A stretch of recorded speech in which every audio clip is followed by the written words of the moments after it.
어제 한 사람이 엄지손가락으로 화면을 터치했습니다. 트루스 소셜에 대문자로 올라온 글자 수는 고작 32개.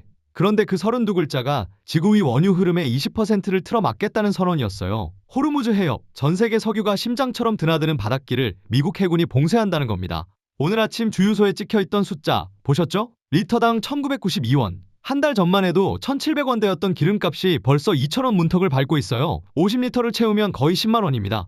그런데 이게 시작이라면요. 만약 배럴당 150달러, 200달러라는 숫자가 현실이 된다면 당신의 기름값은 2배가 아니라 3배가 될 수 있습니다. 1973년 오일 쇼크 때 유가는 4배로 뛰었고 미국 증시는 40% 넘게 무너졌어요. 지금 벌어지고 있는 일은 그때보다 규모가 더 큽니다. 이야기를 시작하기 전에 잠깐 시간을 내서 구독과 좋아요, 알림 설정을 부탁드립니다. 시청자님들의 응원이 이야기를 전하는 데 큰 힘이 됩니다. 2026년 4월 12일 토요일 밤이었습니다. 대부분의 사람들은 저녁을 먹고 소파에 누워 있었을 거예요. 그 시각 도널드 트럼프 대통령이 트루스 소셜에 대문자로 된 글을 하나 올렸습니다. 호르무즈 해협을 드나드는 모든 선박을 봉쇄한다. 미국 중부사령부는 곧바로 월요일부터 봉쇄 작전에 돌입한다고 발표했어요. 이 한 문장이 뜻하는 바를 숫자로 바꾸면 이렇습니다. 전 세계 석유의 20%, 액화천연가스의 상당 부분이 흐르는 바닷길 하나가 군함으로 막히는 겁니다. 한국이 수입하는 원유의 70%가 바로 그 해협을 지나오고 있었어요. 내일 아침 주유소 전광판에 찍힐 숫자를 한번 떠올려 보세요. 오늘 서울 평균 휘발유 가격이 리터당 1992원이에요. 한 달 반 전만 해도 1700원대였습니다. 50리터를 채우면 거의 10만 원인데 만약 배럴당 유가가 지금의 97달러에서 150달러, 200달러까지 치솟는다면 리터당 3,000원도 꿈이 아닙니다. 출퇴근 기름값만으로 한 달에 60만 원이 넘게 빠져나가는 거예요. 연봉 4천만 원인 직장인 기준으로 세후 월급의 거의 4분의 1이 주유소에서 증발하는 셈이죠. 과장이 아닙니다. 맥쿼리 그룹의 전략가들은 이란 전쟁이 여름까지 이어지면 배럴당 200달러를 넘길 수 있다고 경고했고 S&P 글로벌 에너지의 데이브 언스버거 대표는 200달러, 250달러도 쉽게 볼 수 있다고 말했어요. 이건 전문가들의 극단적 상상이 아니라 현재 진행 중인 전쟁의 궤적을 그대로 따라가면 도달하는 숫자입니다. 아직 봉쇄 작전이 시작도 되지 않았는데 이미 브렌트유는 3월 초 대비 50% 가까이 올랐어요. 가장 분노스러운 건 이겁니다. 이 모든 결정이 내려지는 과정에서 그 기름값을 실제로 내야 하는 사람들에게는 아무도 묻지 않았다는 거예요.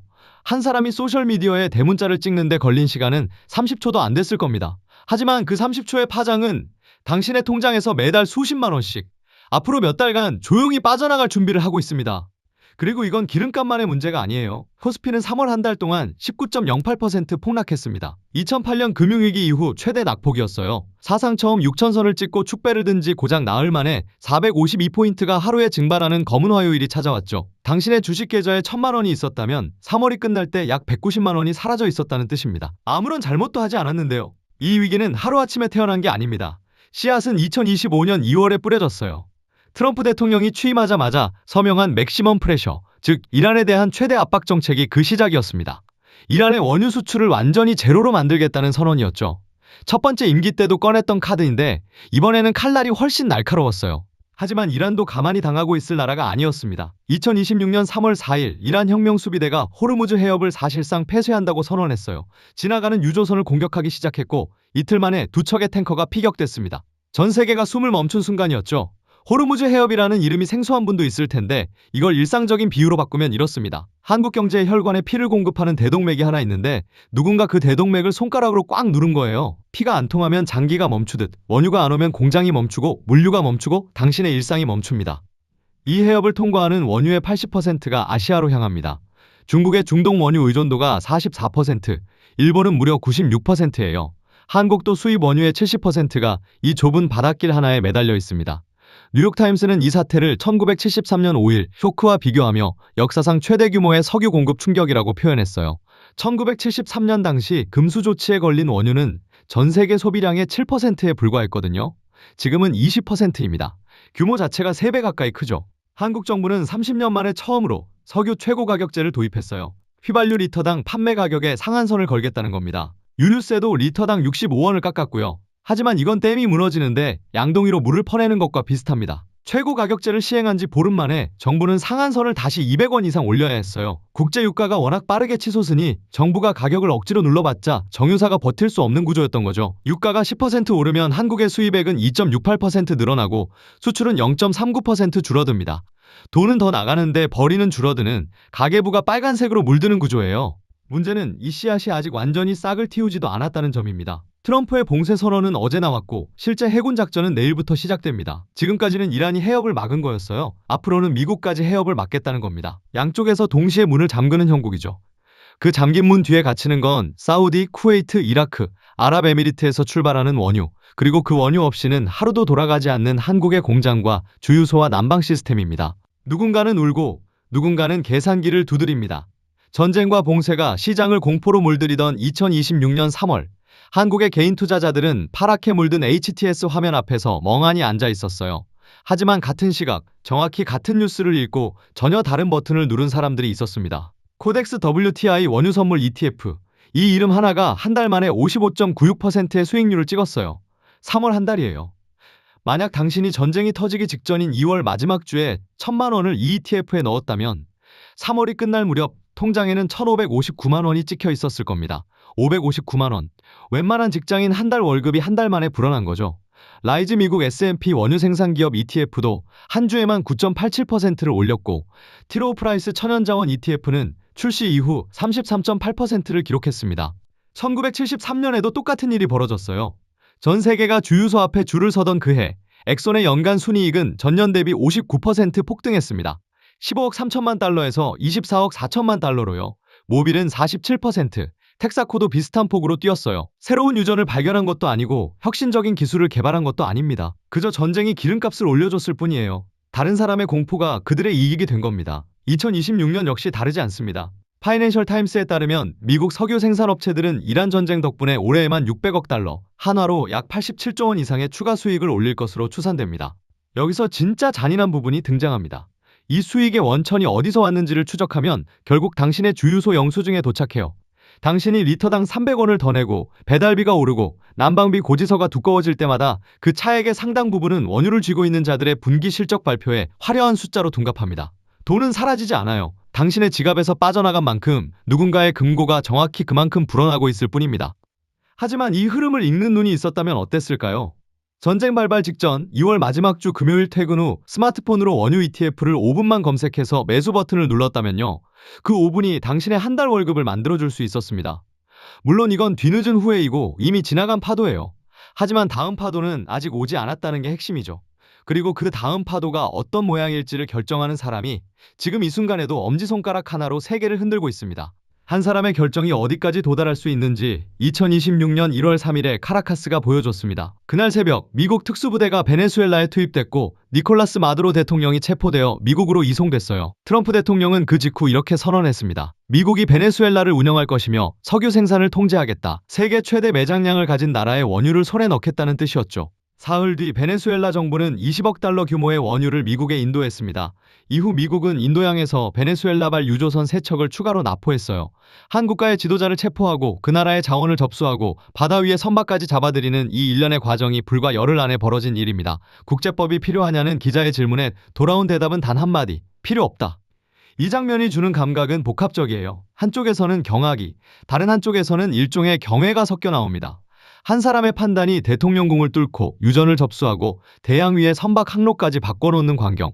장기판에서 상대의 킹을 직접 손으로 집어들어 보드 밖으로 던져버리는 것과 다를 바 없었습니다.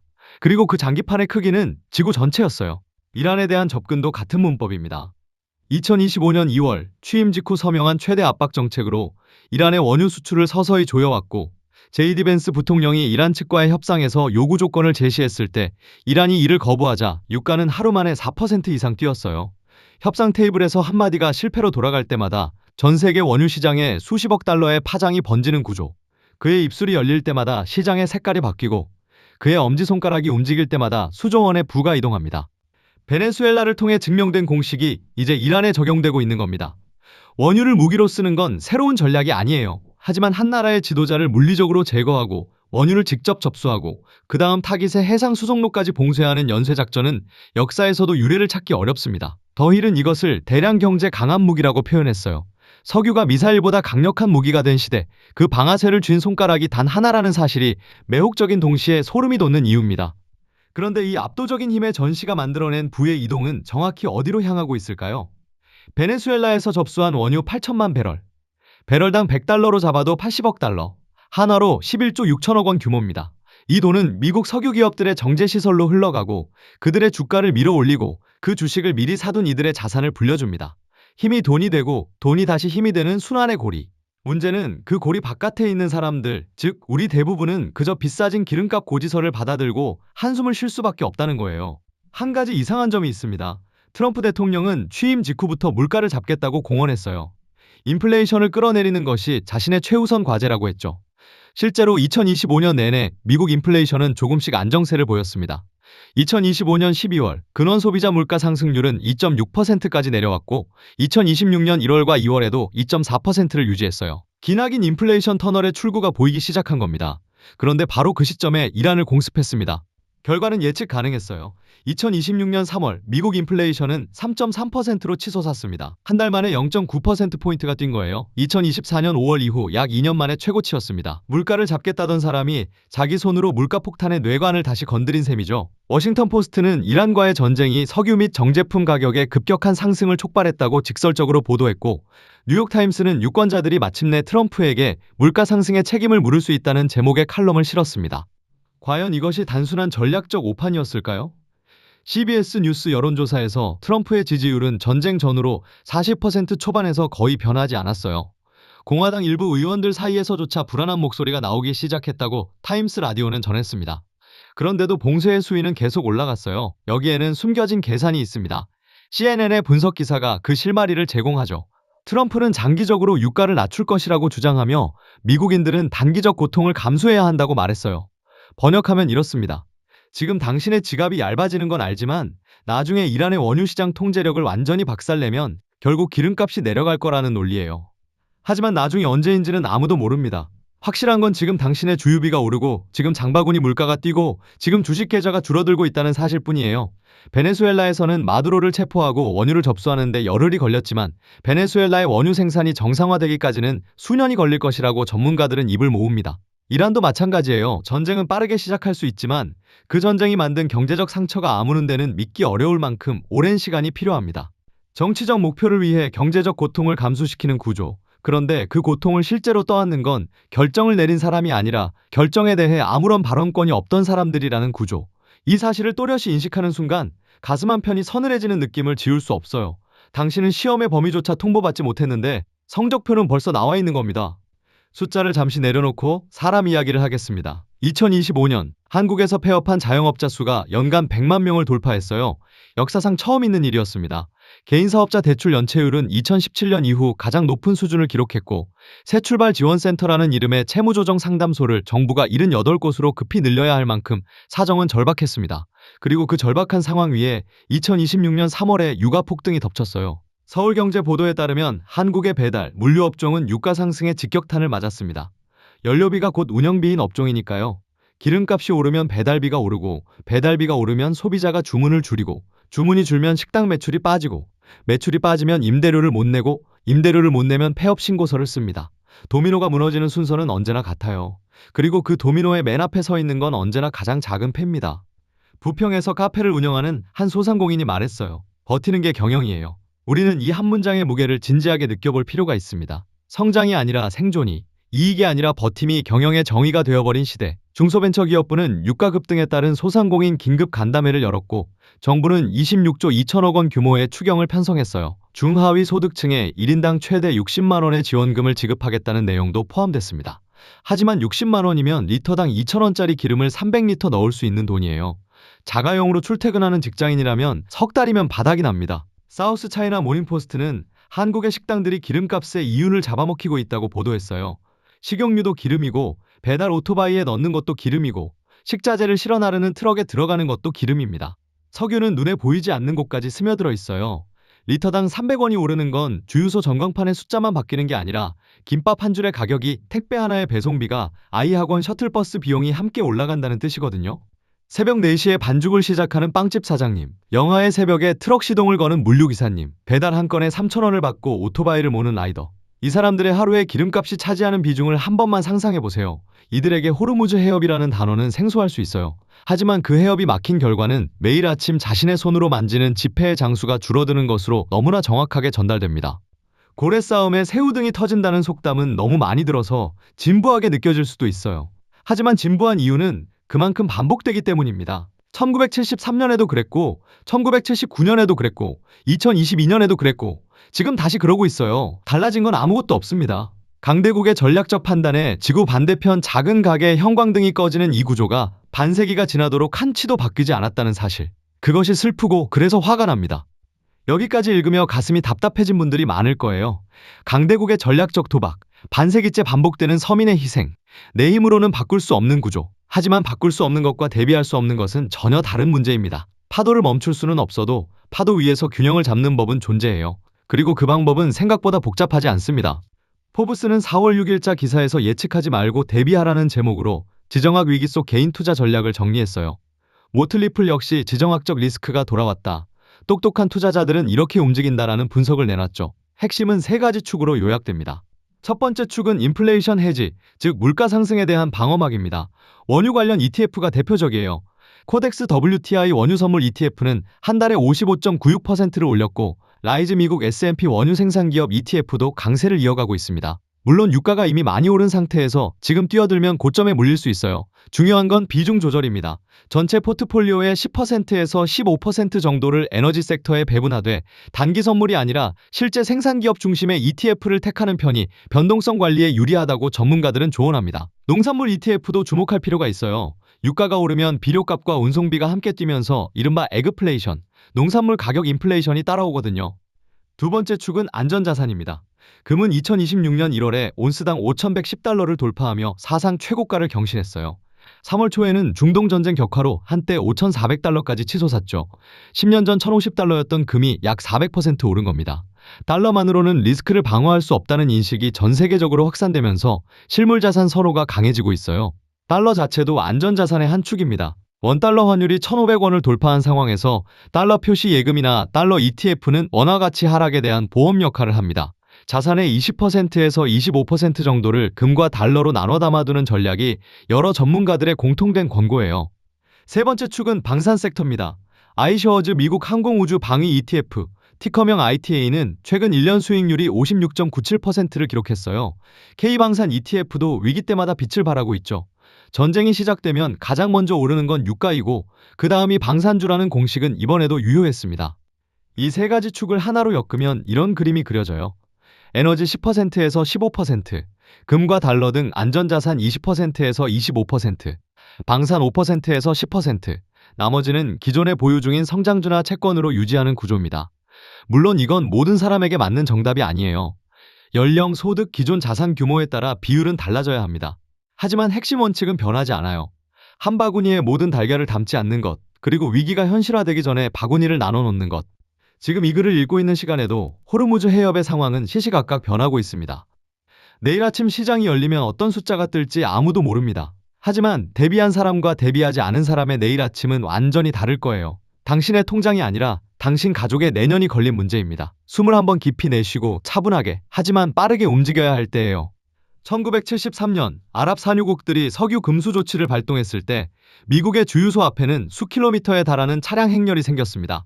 휘발유 가격은 한 달 만에 40% 뛰었고 미국 증시는 이듬해까지 40% 넘게 무너졌어요. 그 금수 조치에 걸린 원유량은 전 세계 소비의 7%였습니다. 지금 호르무즈 해협이 막으면서 사라진 원유 공급은 20%예요. 3배입니다. 뉴욕타임스가 역사상 최대 규모의 석유 공급 충격이라고 표현한 이유가 여기에 있어요.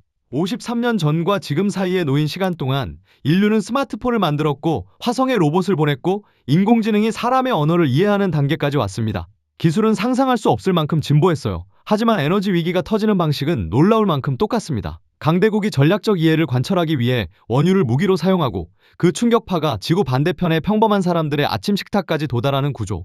반세기가 넘도록 이 공식에는 업데이트가 없었어요. 여기서 하나의 질문이 남습니다. 국제 질서를 바로잡기 위한 강압적 제재가 불가피하다는 논리가 있어요. 이란의 핵위협을 막기 위해 불량 정권을 굴복시키기 위해 경제적 압박이 필요하다는 겁니다. 일리가 있는 주장이에요.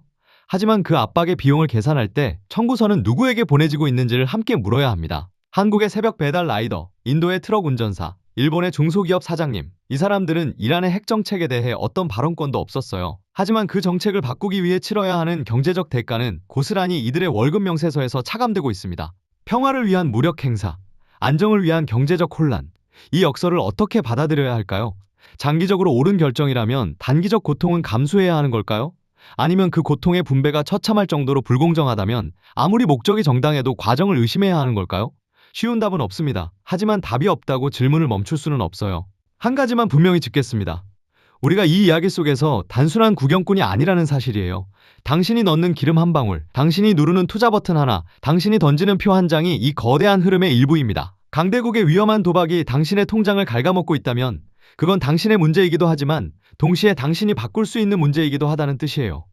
내일 아침 주유소 전광판에 어떤 숫자가 찍혀 있을지 솔직히 저도 모릅니다.